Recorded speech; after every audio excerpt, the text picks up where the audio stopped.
Hi there, this is Rix and Jared, and we'll be taking you on a game odyssey through our favourite games to what is known as current gen.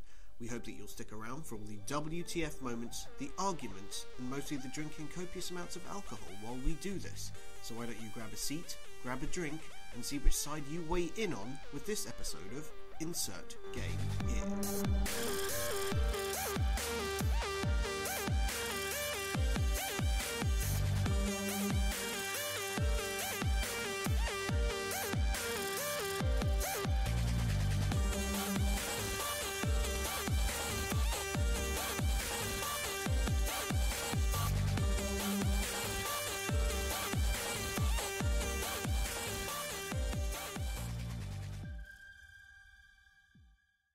So, what do you think of the Halo franchise? Well, I can't wait. I'm so excited. It's unbelievable.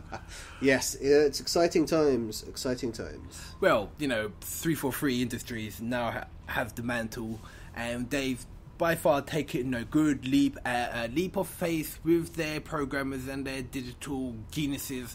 Yes, it has grown exponentially in terms of, first it was just games, now it's books, now it's even series.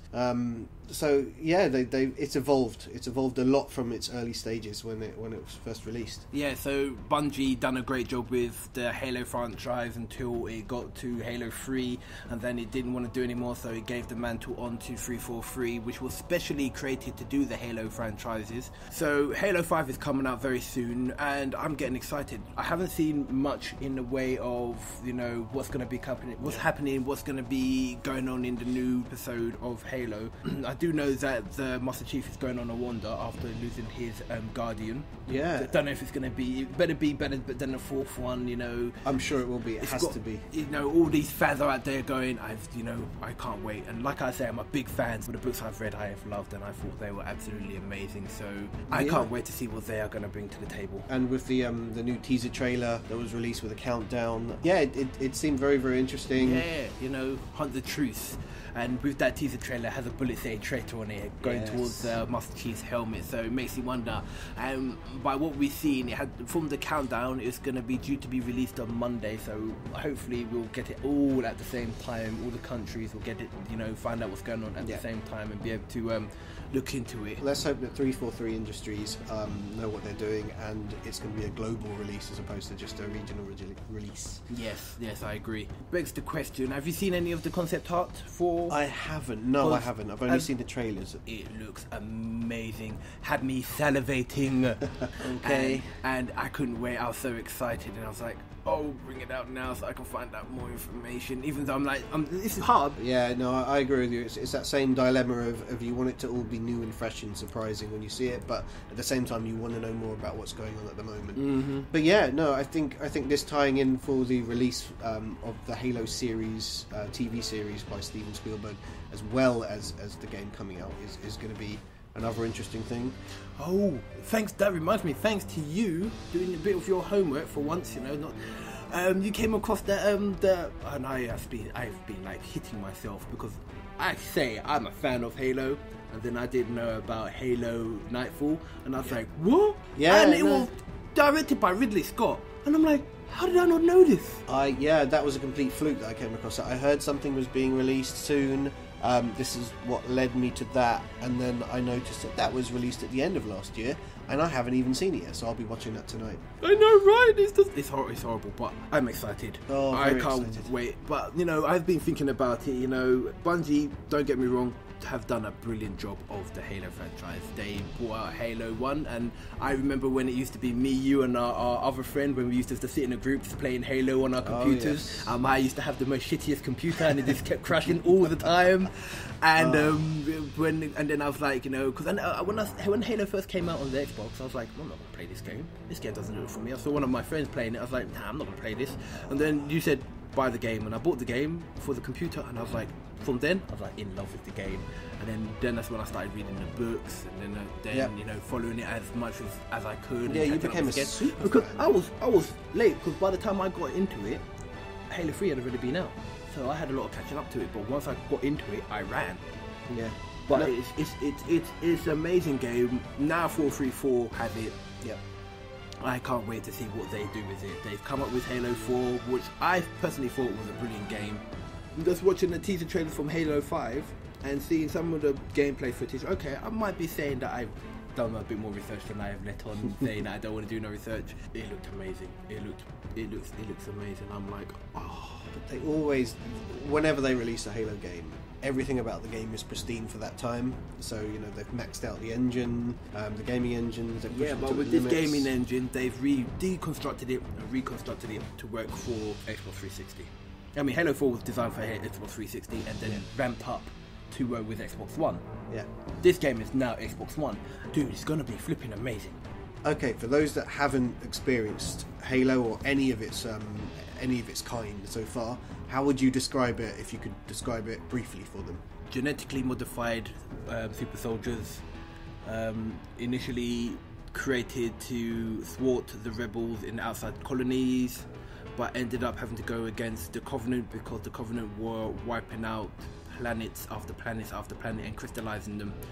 So then from them trying to kill the rebels, they moved on to dealing with the Covenant. Okay, and the Covenant are?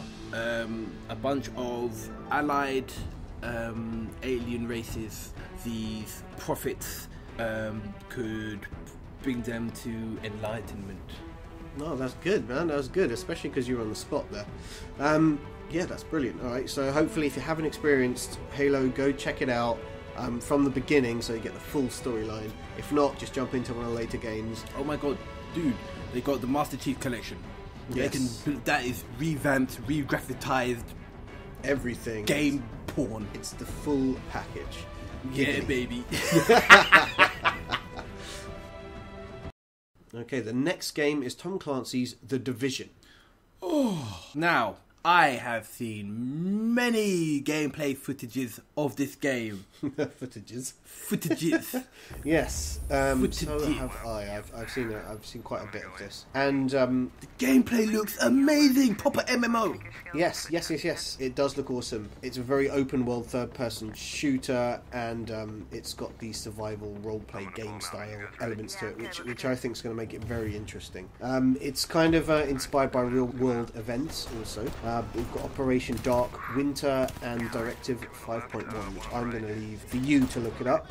A quick Google search will tell you all you need to know, but these are apparently real world events style situations. And they've also designed this on the new Snowdrop engine, which is why it looks so beautiful. I was about to say, because this is based for the PlayStation 4 and Xbox One, of course you've got Microsoft Windows, but those computers are beasts anyway.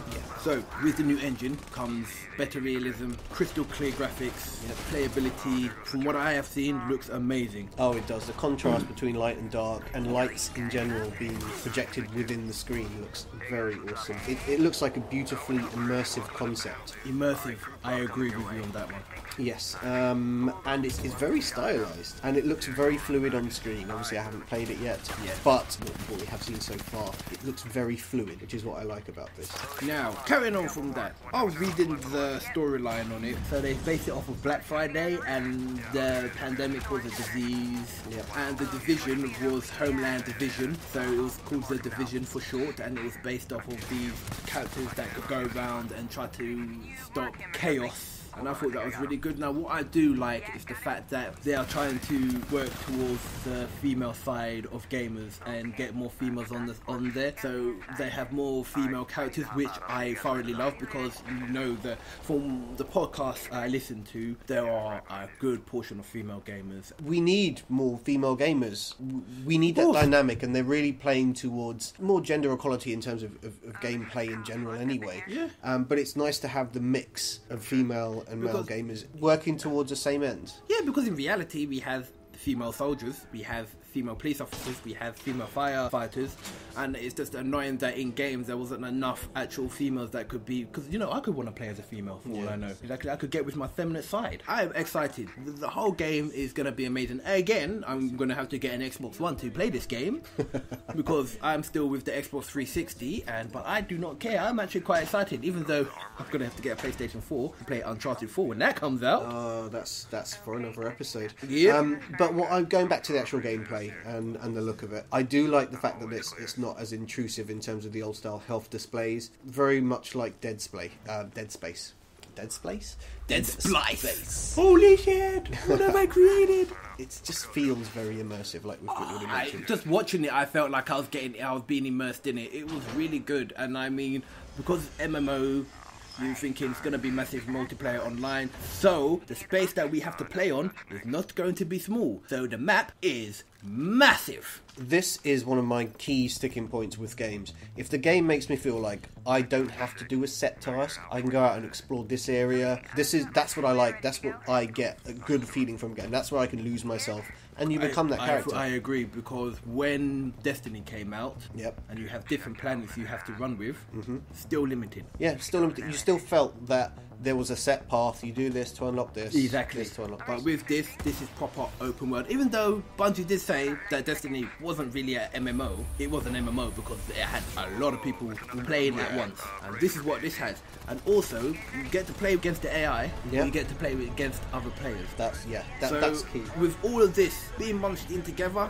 I'm like, I need to go to the bathroom for a couple of minutes. Yeah, I'm getting excited. Yeah, this is a game that I can't wait for, but we're going to have to. Yep, I know. Well, that's the end of this gaming episode. So, let us know what you thought of our episode. Leave a comment in the comment box below, and we will most probably respond to you in kind. Unless you say something horrible, then I'm just going to stick my tongue at you. Bleh.